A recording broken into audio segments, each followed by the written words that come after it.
Yang pertama Allah sebut ma qata'tum min linatin. Mana-mana jua pohon kurma kepunyaan musuh yang kamu tebang.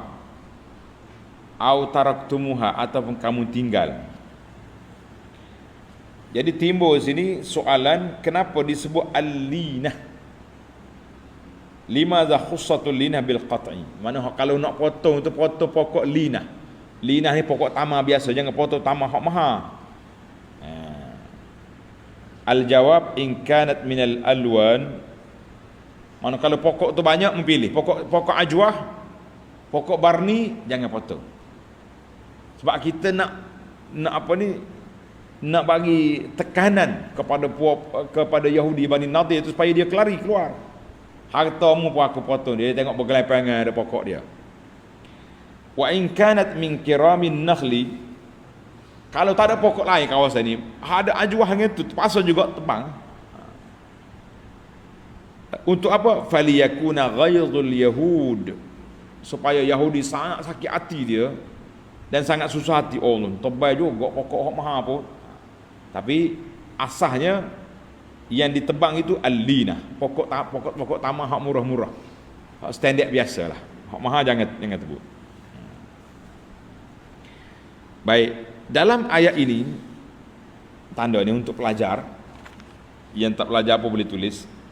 Dia kata istadalla ba'dul fuqaha, ulama usul fiqh berbincang tentang adakah semua mujtahid itu betul belaka? Asalkan dia ijtihad betul. Tak ada salah. Sebab tengok ni.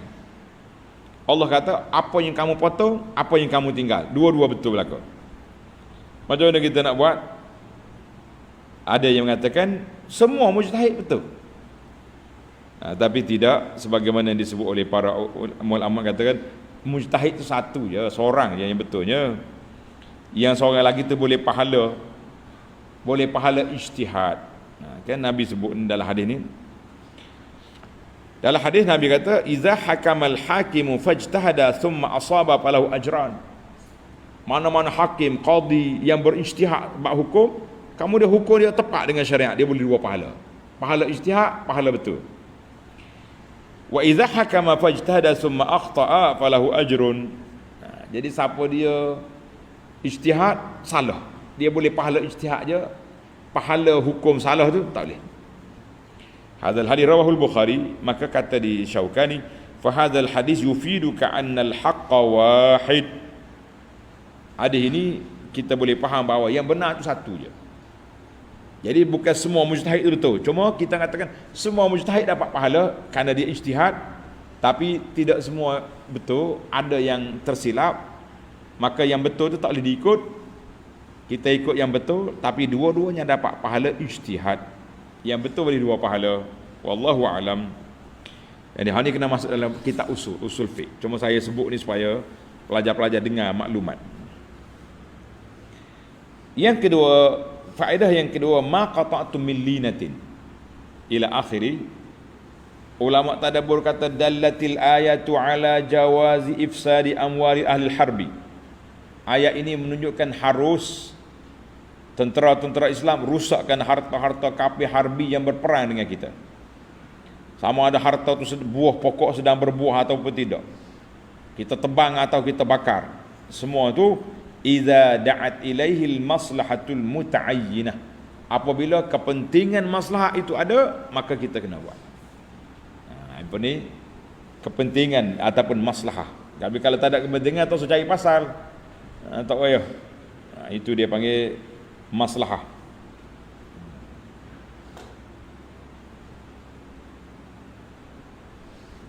Baik. Dalam ayat ini juga faedah yang kedua lagi, hujjatun fi qat'i. Mana hujjah ni dalam isu peperangan kena tengok pada strategi. Tengok pada strategi. Strategi dianya apa dia? Kalau penting perlu kita tebang, tebang. Kalau tak perlu jangan tebang. Jangan membazirkan harta yang ada. Jadi jangan kata oh, tak apa kita rusakkan semua, kita juga saja. Orang Kelantan kata saja, maknanya kita juga terlepas. Benda boleh dikekalkan. Pokok tamar ni bukannya 2 hari. Berapa tahun nak boleh ke dia berbuah? Jadi mungkin tebang buat apa? Kita tebang setakat keperluannya. Macam zaman kita ni dia panggil perang cyber. Sepatutnya dalam peperangan yang diizinkan kita boleh tunjukkan agenda yang kita nak buat. Kalau saya menang ini program-program kita. Tapi ingat, jangan menipu. Oh, saya nak buat gini, menipu lah. Al-mu'min la yakzib, orang mukmin tidak berbohong. Sebab Nabi kita larang. Lebih-lebih lagi peperangan sama-sama orang Islam. Kalau kita perang dengan kafir sungguh lain. Ini sama-sama kita Islam, masing-masing nak bawa kebaikan kepada masyarakat, kepada rakyat, tiba-tiba kita menipu kerana nak cari pengaruh, kita kata la, bukan sifat mukmin berbohong. Itu saya kemukakan, meluahkan perasaan saya bimbang, takut bohong ni jadi satu fenomena. Sebab orang atas bohong, orang bawah, tengah-tengah bohong, nanti budak-budak yang baru membesar tak apa bohong pun. Bohong pun tak apa, nanti kita tukar balik. Hari ni cakap lain, esok cakap lain. Jangan jadikan budaya ni, kalau nak tahu tengoklah, tunggu 20 tahun lagi anak-anak yang membesar sekarang dengan suasana permainan persepsi perbohongan ini, apa akan jadi. Ini sangat berbahaya. Maka kita sebagai orang yang kita selalu tadabbur Quran ni, mikir, nak cakap fikir 2 kali, jangan ada bohong-bohong, tidak ada. Baik. Yang ketiga, bila Allah Ta'ala sebut fa bi iznillah, dengan izin Allah. Ayat ni dengan izin Allah. Maknanya Allah Ta'ala dah beri wahyu pada Nabi sallallahu alaihi wasallam, boleh untuk strategi rusakkan harta mereka. Jadi kata di para ulama, semua perkara yang diizinkan oleh Allah sara halalan. Kalaulah jenis tu jenis haram, tapi kalau mendapat keizinan maka jadi halal. Macam ni, tebang pokok, bakar pokok, membazir, haram. Tapi untuk kepentingan peperangan ini terpaksa kita kena buat, maka itu diizinkan oleh Allah Azza wa Jalla. Banyaklah benda yang asalnya haram tapi dia jadi halal. Contohnya, duduk dengan orang perempuan, haram. Tapi bila sudah diakad nikah dengan izin oleh Allah Azza wa Jalla, syariat mengizinkan, akad nikah je, aku terima nikah, jadi halal. Itu dia panggil semua perkara yang diizinkan oleh Allah, maka dia jadi halal. Apa perkara yang tidak diizinkan oleh Allah, walaupun otak kita rasa molek, okey, lah. Jangan. Sebab tu dia kata al-wasilah la tubarriru al-ghayah. Maknanya cara tidak menghalalkan, matlamat tidak menghalalkan cara. Saya menipu ni sebab gila. Tak ada hak untuk menipu. Nak nyatakan apa yang kita nak buat, apa fakta kita ada, silakan. Menipu tidak. Baiklah. Kemudian di akhir ayat itu Tuhan kata waliyukhziyal fasiqin. Allah kata aku nak hinakan orang fasik. Ini satu kaedah yang besar. Fakhizyul fasiqin, menghina orang yang fasik.